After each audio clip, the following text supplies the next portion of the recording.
سفر کے حوالے سے تو ایک چیز بنیادی یاد رکھی جائے کہ کسی بھی مہینے میں سفر کرنا یہ نہ کوئی ثواب ہے اور نہ کوئی ممانعت ہے کہ اس کی کوئی فضیلت بھی نہیں ہے کہ خاص مہینے میں سفر کریں، اور نہ کوئی ممانعت ہے کہ فلاں مہینے میں سفر نہ کیا جائے کہ یہ نقصان کا باعث ہے۔ سفر اور مظفر کے حوالے سے جو ہمارے معاشرے میں جو توہمات اور بے بنیاد باتیں پائی جاتی ہیں، ان میں سے ٹریولنگ کے حوالے سے دو کانسیپٹ پائے جاتے ہیں۔ ایک تو یہ کہ سفر میں ایک یہ کہا جاتا ہے کہ حضور نے چونکہ جو آپ کی ایک مرض کی جو شدت تھی اس میں افاقہ ہوا، اور آپ صلی اللہ علیہ وسلم اس ماہ مقدس کے اختتام پر مدینہ منورہ سے باہر تشریف لے گئے، غسل صحت فرمائے اور باہر تشریف لے گئے۔ یہ بات بھی اس کی کوئی اصل نہیں ہے، بے بنیاد بات ہے اور اس کا کوئی ثبوت نہیں ملتا۔ ان ایام میں جو آخری کے اس ماہ مقدس کے ایام بتائے جاتے ہیں، آپ صلی اللہ تعالیٰ علیہ وآلہ وسلم پر مرض کی شدت تھی، اور ربیع الاول کے مہینے میں آپ صلی اللہ تعالیٰ علیہ وسلم کا وصال ظاہری ہوا، تو ان ایام میں آپ صلی اللہ علیہ وسلم کے مرض میں افاقہ نہیں ہوا بلکہ مرض میں شدت تھی۔ تو اس طور پہ آپ صلی اللہ علیہ وسلم سے منسوب کرنا کہ حضور کا جو ایک بیماری کی کیفیت اس میں افاقہ ہوا اور حضور نے ٹریول فرمایا، ایسا ہرگز نہیں ہے۔ آپ صلی اللہ علیہ وسلم نے اسے منع بھی نہیں فرمایا، سفر کرنا اس میں کوئی حرج نہیں ہے۔ جس طرح دوسرا ہمارے نظریہ یہ پایا جاتا ہے کہ سفر میں چونکہ مصیبتیں اور بلائیں نازل ہوتی ہیں تو اس لیے سفر نہ کیا جائے، اور یہ بھی جس طرح اس سے پہلے کلام ہونا کہ زمانہ جاہلیت کی جو چیزیں تھی، توہمات تھے، وہ ان میں یہ کانسیپٹ پایا جاتا تھا چونکہ اس سفر کے مہینے سے پہلے جو 3 مہینے ہیں وہ حرمت والے مہینے ہیں، ذی القعدہ ہے، ذی الحج ہے، محرم ہے، اور زمانہ جاہلیت میں بھی ان مہینوں کی حرمت کا پاس رکھا جاتا تھا، ٹھیک ہے، اور جنگ و جدال اور قتل و غارت اور جو بھی ان کا خون خرابے کا جو ایک سلسلہ اور عادت تھی اس کو موقوف کر دیا جاتا، اور جیسے یہ مہینے ختم ہوتے تو سفر میں وہ اپنی حرکتوں پہ اتر آ جاتے، وہ پہلے جو ان کا معمول ایک عادت تھی اس کو پھر سے دوبارہ تازہ کرتے، اور اپنے مخالفین پر حملے کرنا، ان کے مد مقابل چلے جانا، جنگ و جدال کا ایک جو ان کا معاملہ تھا۔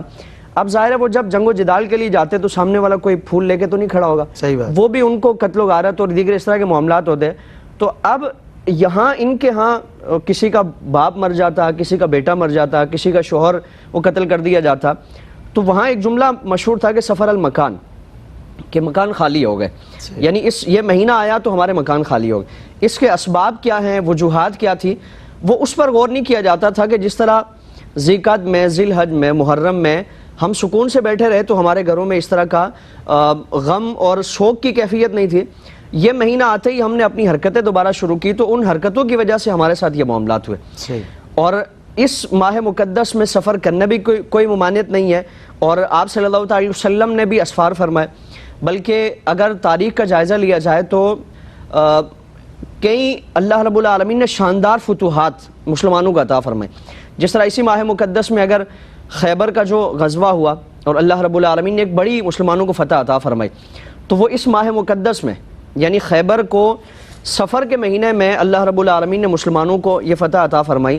اور مسلمانوں کو ایک طاقت و تقویت عطا فرمائی، تو اگر اس مہینے میں کوئی سفر کرنا منوس ہوتا تو پھر ایسی برکتیں نازل نہ ہوتی، ایسی فتوحات نازل نہ ہوتی۔ آپ صلی اللہ علیہ وسلم نے اسی ماہ مقدس میں یہ جو خیبر کا فتح ہے، پھر اسی طرح اسود انسی جو سن 11 ہجری میں اس کو قتل کیا گیا، اسی مہینے میں یعنی سفر کے مہینے میں اس کو واصل جہنم کیا گیا، پھر کسرا کا جو شہر جہاں اس کا ایوان تھا، ایوان کسرا تھا، مدائن کو فتح کیا گیا، اور پہلا جو وہاں اس کے محل میں نماز جمعہ ادا کی گئی تو وہ سفر کے مہینے میں ادا کی گئی۔ تو بے شمار اس طرح کے واقعات اسلام میں، تاریخ اسلام میں موجود ہیں کہ سفر کے مہینے میں سفر کیا گیا، ٹریول کیا گیا، اور اللہ رب العالمین کے دین کے سربلندی وقا کے لیے، دین کے طاقت و تقویت کے لیے تو اللہ تعالیٰ نے فتح بھی عطا فرمائی، عزتیں بھی عطا فرمائی۔ تو فی نفس ہی اس میں سفر کرنے کی نہ کوئی فضیلت ہے، ثواب ہے کہ تاکیداً اس پہ سفر کیا جائے، اور نہ کوئی اس کی ممانعت ہے کہ سفر نہ کریں کہ اس میں بلائیں نازل ہوتی ہیں، آفتیں نازل ہوتی ہیں۔ خیر کی نیت سے، خیر کے ارادے سے جب بھی سفر کریں گے اللہ رب العالمین خیر نازل فرمائے گا۔ بالکل ٹھیک۔